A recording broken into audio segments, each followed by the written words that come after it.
After you have completed your communication research project, the last thing that you have to do is to present your research. Now, I'm going to try to teach you how to present research as if you are going to a conference presentation. And so everything that we do will be kind of from that lens using that angle. All right, so let's get to it. What do you do? First of all, realize that research is communication. If you only keep these ideas to yourself, then what good are they? If you are researching and you're finding things out, the important part of it comes from sharing. And so it's really important that we are able to commune with each other by sharing the research. So your papers, your talks will also help to crystallize your ideas. They help to communicate your ideas to other people. You're able to receive feedback, build relationships with others, and if you are heading on to grad school, you are going to get research brownie points this way. This is really important if you head on to grad school. All right, so you just have to do it. Do it, do it. Do research presentations whether you like to or not. So this is the basics of what we're doing in communication at Lee University. Frankly, you give presentations all the time. And no matter how insignificant things may seem to you of your research, it's important to get into this practice of finding the most important things and communicating it to us. All right, so if you are going to give a good talk to other people about your research, a couple things you need to figure out. What your talk is for, what types of things to put into it, and of course, what you don't put into it, and how to present it. Now, I am a firm believer in not recreating great work that's already out there, so much of this presentation has been developed from ideas from some grad students from 1993 of all things, so a million years ago before some of you were even born, but these ideas are important and they still stay. All right, so you got to figure out what your talk is for. Now you have your project, your full paper, and let's call that the beef. This is the main thing of what you've done, this whole body of work.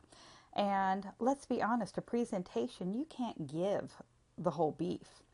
All you're going to be doing is kind of advertising your beef. So your talk isn't communicating everything you've done. It's basically just a woohoo, look what's here. Wouldn't you like to read this paper and learn something more? So don't confuse these two things, the presentation and your paper or your research. Now, the purpose of your talk. Let's talk about what it's not, because if you remember in communication, we like to look at the destructs, what's not there, as well as what is there. All right, so you are not here to impress the audience with your brain power. You're not here to tell them everything you know about your topic. You are not here to present all of the technical details. What you are here to do is to give your audience an intuitive feel for your idea. You want to make them really want to read your paper, that you've only given this kind of preview, this coming attraction of what's there, and they go, oh, I have to read. I have to learn more about this entire research project. So you want to engage, excite, provoke them, but you're not going to try to tell them everything you know, all right? Now, we have to distinguish between the audiences we would like and the audiences we have. Now, the audience we would like, they would have read anything that you've written before. They understand all of the relevant theories of neo-Aristotelian criticism, or they know all about p-values, and they are just waiting to hear about the latest development in your work. And these are people who would be fresh, alert, ready to be active audience members. Now, frankly, how often do we get that? And I have to tell you, it is rare, incredibly rare, whether you're an undergraduate in the classroom or whether you are a full tenured professor at a Research 1 or an R1 university. You just rarely get this kind of audience. Instead, you get an audience, they don't really know who you are. They've heard of p-values, but they really wish they hadn't. They've just had breakfast or lunch, and they would really like to just get some rest relaxation in, but your mission is to wake them up. I'm sorry, I had to yell. You have to wake them up and make them glad that they did wake up. That's a lot to do, I know, but you can do it. I have faith in you. So now what do we put into your paper? Now, motivation. Motivation is you're trying to get them to want to listen to you for this few minutes. And if your presentation goes over 5 minutes, you have problems. You should be able to work in a full paper presentation between 3 and 5 minutes. Now for my Communication 300 class, COMM-300, COMM Research Methods, you're looking for a 3 or 4 minute presentation. And now for my COMM-499 students, you are looking for more around a 5 to 6 minute presentation. So you get a little bit more time, but frankly, it has to be quick. So your motivation is you're just motivating them to listen to this couple minutes of a presentation. You have to include your key idea, and we can't tell everything about your project, so we just have to have that basic key idea. And third, well, let's just say there is no third, all right? You have 2 minutes to engage your audience before they start to snooze. You have to have them answer, or you need to answer, why should I tune into this talk? You have to give them a reason to want to listen. What is this problem? What is the research question? Why was it an interesting research question, an interesting problem? Your key idea. So this is 80% of your presentation. So this motivation, that was 20% of your presentation. 80% of your presentation is to have a residual message. If your audience walks away only remembering one thing, what should it be? And that should be clear in your head from the beginning and at the end. Know what it is that your audience needs to remember. So you have to identify it. You have to say it. You have to specifically say it. And frankly, I do not mind if you include this in your words. If you say, if you remember nothing else, remember this. Da da da da da da da. So organize your talk around the specific goal and prune all the material that is irrelevant. Anything that doesn't help that key idea, get rid of it. Now, narrow and deep subjects will beat your wide and shallow subjects. So wide and shallow is where you give this huge long overview of absolutely everything, and deep and narrow will be that meat that it is that we're talking about. That's why when I tell you to only have your results be 3 to 5 results, I just want you to get to the good stuff. You potentially had hundreds of research questions. Okay, that might be hyperbole. You started out with 2 research questions. You probably asked many more over the semester, and you've ended up with probably a good 10 to 15 research questions that you've at times have acknowledged or thought about, even though you weren't really thinking that they were research questions. And you've ended up with some very interesting, hopefully, research answers. Now, we're not going to talk about everything. We're just going to narrow it down to that really good stuff, and that's what we're focusing on. Your main weapon are examples. Examples are things that are going to help. So if you have a theme in a qualitative project that many people doing an interview discussed why they preferred pizza over the cafeteria when they're living on campus. So give us a couple examples. Read us a few quotes. Tell us what exactly happened.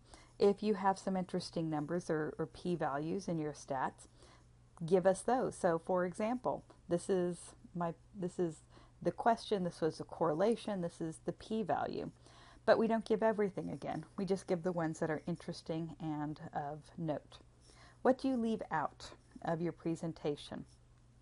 The stuff that's related, but that didn't really make that cut.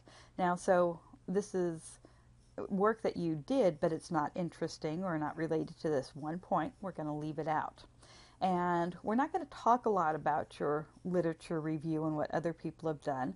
Of course, you need to know this if you were at a conference because people could ask questions and they would want to know what this is if you're aware of the entire context. But in a class presentation, we're going to be fairly simple about this and not include a lot of that information. If you are going to, if you have co-authors and they're not presenting with you, just so you know, you would always want to acknowledge your co-authors, and any information that your audience should know, you would do right up front at the beginning, title slide. Don't talk down the opposition, anyone who disagrees with you. You would never say, well, earlier studies, although they're accepted, are ridiculous and stupid. No, instead you would say, yes, well, X has very interesting work, and it does such and such. Now, on the other hand, I've taken this into a different direction. All right. You omit technical details. Now, I know for some of you, there's been a lot of time and effort. I know I've worked with many of you in my office for the last month, and there has been time, blood, sweat, tears that you have put into this, and that's fantastic, but we can't get into all that. This is just the highlights. This is just your one specific thing that you want the audience to remember. Now, this is important. Every presentation that you ever give in your whole life, follow these rules. Do not say the following comments. Do not apologize. Do not say, I didn't have time to prepare this talk properly. Don't say, hey, my computer broke down, so I don't have the results I expected. Don't say, I don't have time to tell you. Don't say, I really don't feel qualified. These are all ridiculous things. Now, the time one we'll address in a minute, but for the most part, you want to leave all of these types of things out. Presenting your talk. Be enthusiastic. So, you need to be enthusiastic. What does this mean? Now, you only have a couple minutes, so you have to have a fairly high energy level for just a short amount of time. This is doable. So what does it mean to be enthusiastic? Well, let's just take it at this basic level. If you don't seem excited by your idea, why should anyone else be? Honestly, if you're bored by it, so am I. It's also going to wake people up. If they're kind of in that lull, they've heard 3 or 4 presentations. If you're enthusiastic, it's going to make them start to listen. And again, if you're enthusiastic, if you seem to like what you've done, they're just naturally going to be like, if it's that interesting to that person, maybe I'd be interested too. And honestly, if you're enthusiastic, you're going to be walking around. It loosens you up. You're breathing. You're not just kind of stuck as a glacier or a statue leaning against the podium. Now, you want to be seen as well as be heard. Couple things to keep in mind. You should be pointing at the screen, not at the computer. You should not be reading the computer. You can glance at the screen occasionally. You can use note cards, but do not be looking at that computer. You can do this for just 3 to 5 minutes.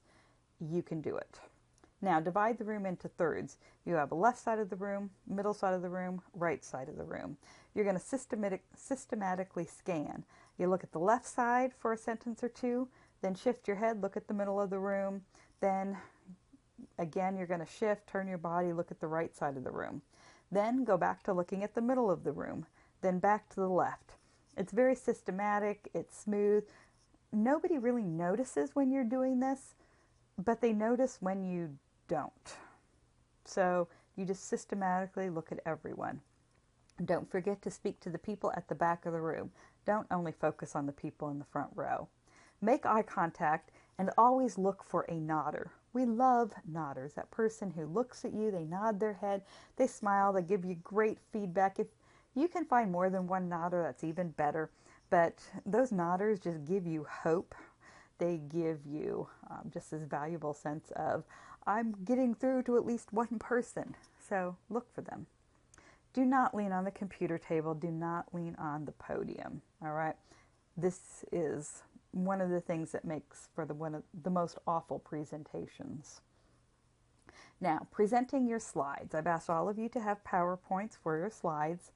And what I want you to be careful of is what is a very annoying technique to reveal your points one by one by one unless there is a punchline. Okay, you can have a little bit of the revealing your points, but not a whole lot. I did it in the last two slides right before this one, simply to kind of show you how it can work fine, where you have a whole block of information and a point and you reveal that before moving on to a next one. But how this slide was set up, where you are revealing mid-sentence, oh, that's just annoying, as you can imagine. Now,